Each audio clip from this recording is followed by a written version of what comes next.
Hello, everyone, and welcome back to my channel. I wanted to talk to you now because where I'm at is probably 12:37 a.m. in the morning, and this is a prime example of a manic episode because I took my medicine at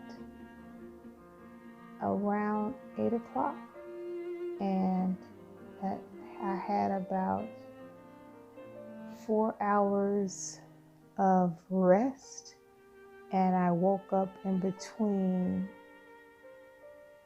the 4 hours of rest about maybe 4 times.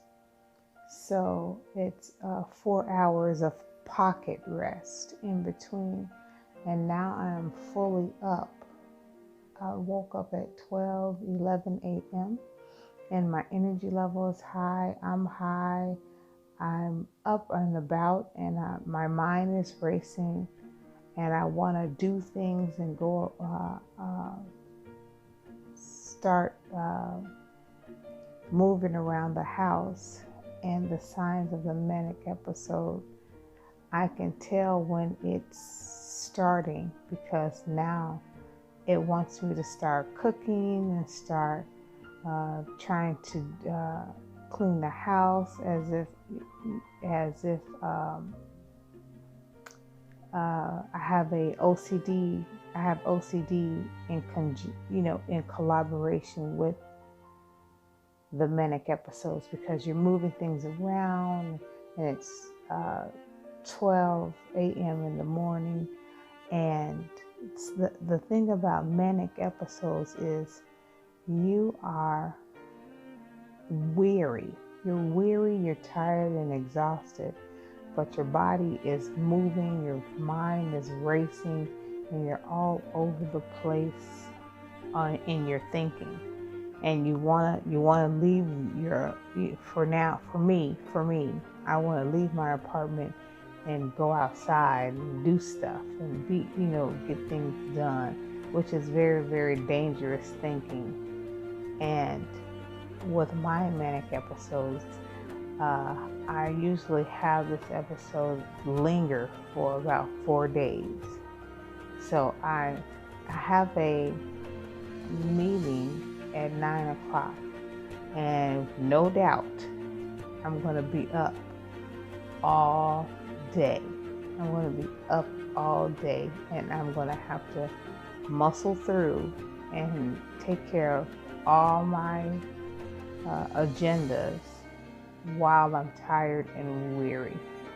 So I just wanted to really talk about it, and talk about it while I'm having it and while I'm experiencing it, because it's important to pinpoint symptoms so you can identify it. And once you identify it, you can apply a positive antidote to the symptoms. And I've had manic episodes before, and sometimes they're longer, sometimes they're shorter, but I brace myself because once my manic episode dies down, I fall into the hands of deep depression symptoms. So I have to be careful because deep depression symptoms will have me in the house, will have me not taking care of my hygiene. I won't comb my hair. I won't clean. I won't do anything. I'll do the total opposite of what my manicness will motivate me to do. So this is thriving with mental illness. How do I thrive inside manicness?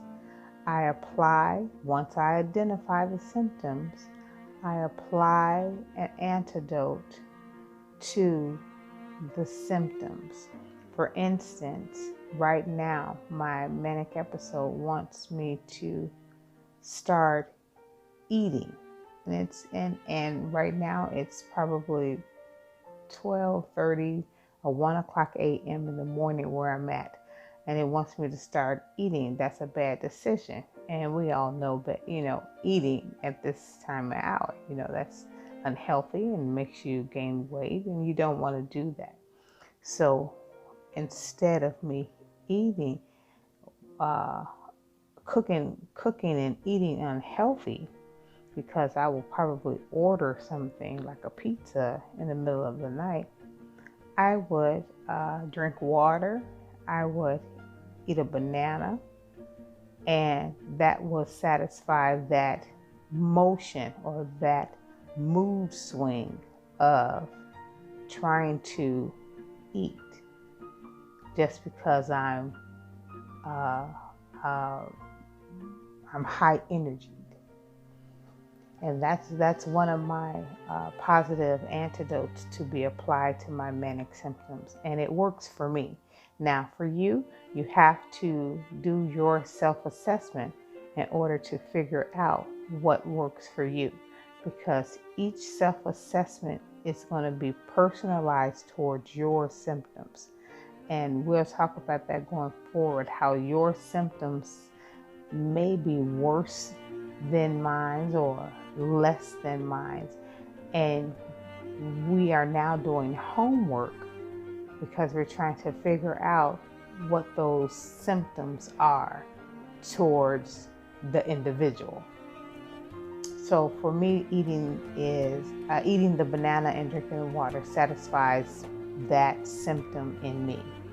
And the next one, I'm so high energy, I want to go outside at 2 a.m. in the morning and walk. So instead of doing that, I will come up with a plan B. We talked about having a plan B in place regarding the symptoms. The plan B is I have a stationary bike that I would get on the stationary bike and I would ride the stationary bike until I deplete some of the energy and the high energy level that I'm feeling on the inside that will burn some of that energy. Now, normally for me, I will probably ride a bike for 30 minutes to an hour. And on the bike, I have a scenic route that shows me roads that I'm riding and mountains that it shows me a visual, which is very helpful for me because it makes me think that I'm outside. And that's what my manic thinking wants me to do. It wants me to be outside at 2 a.m. And my plan B positive antidote provides that when I get on the stationary bike and I have a scenic road that looks like outdoors. So, what we're doing is our plan B has to satisfy that symptom. And it has to satisfy it to the point where it's almost mimicking it, but it's really not it.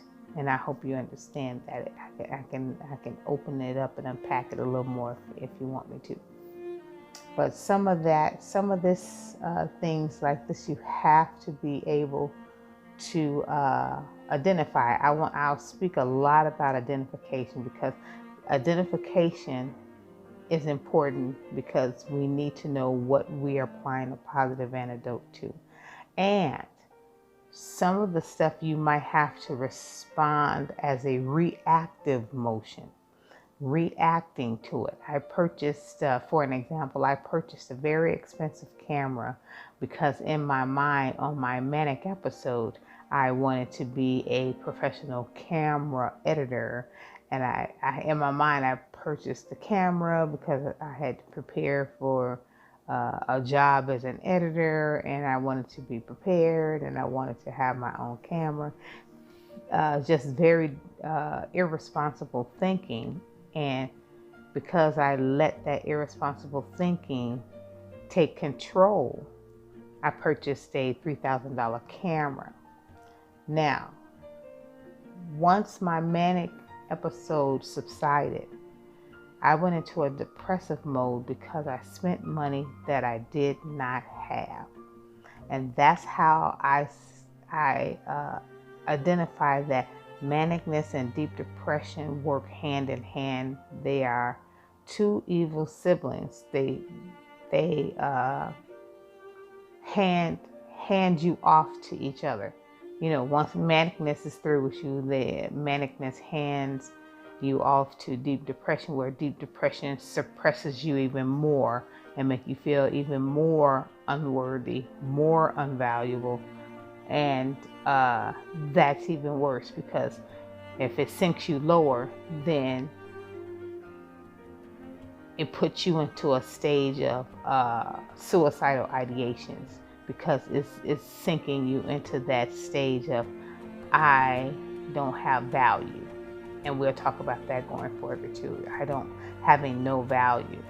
And in your mind is telling you you don't have value, and you're believing that. I want to turn that around. Going forward, we'll talk about turning that around.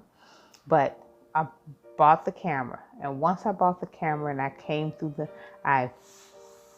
came out of the tunnel of Bipolar 1's episodes, and I saw the light, I had to do a reactive motion by reboxing that camera up and sending all that stuff back to get my money back, because that was just a very irresponsible motion.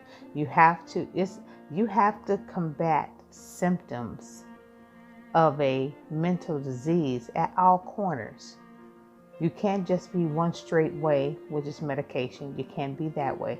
You can't be one straight way, which is weekly counseling. You can't be that way. You can't be just one straight way of personalized components.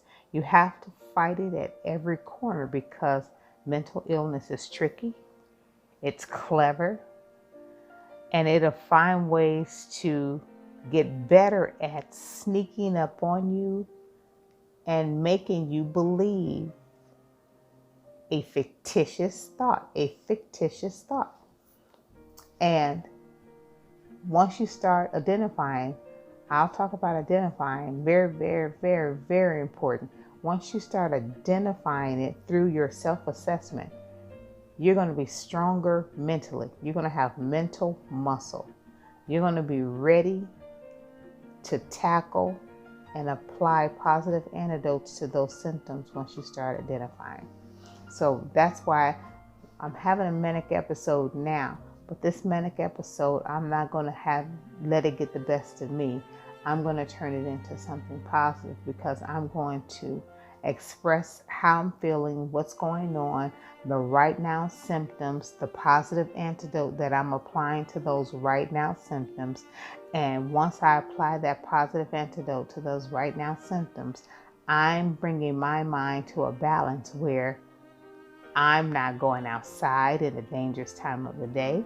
I'm not eating bad food so I can mess up my, imbalance my weight. You see those things, because being manic, it makes you make bad decisions, and the consequences of those bad decisions will be unhealthy and harmful, and it'll lead you into a deep depression. So because I apply a positive antidote to those symptoms, my mind is at a balance, and it doesn't lead me to that deep depression. It takes me off of that suicidal ledge. So when you think of it in the long term, I really stopped myself from doing something worse down the road, such as being depressed, such as being isolating myself because I'm suppressed, such as not communicating because I'm in deep depression, such as now I'm not having a bad hygiene since I didn't get into the deep depression stage. So all good things happen when you put your mind at a balance. So it's good that I'm having this manic episode, because it's teaching me. And if it's teaching me, I'm able to share. And if I'm able to share, it is going to teach others that we are now on a campaign to thriving with mental illness and bringing our mind to a balance by identifying those symptoms. And once we identify those symptoms, we are applying antidotes, positive antidotes to those symptoms so we can thrive with mental illness. Thank you so much. Until next time, stay healthy.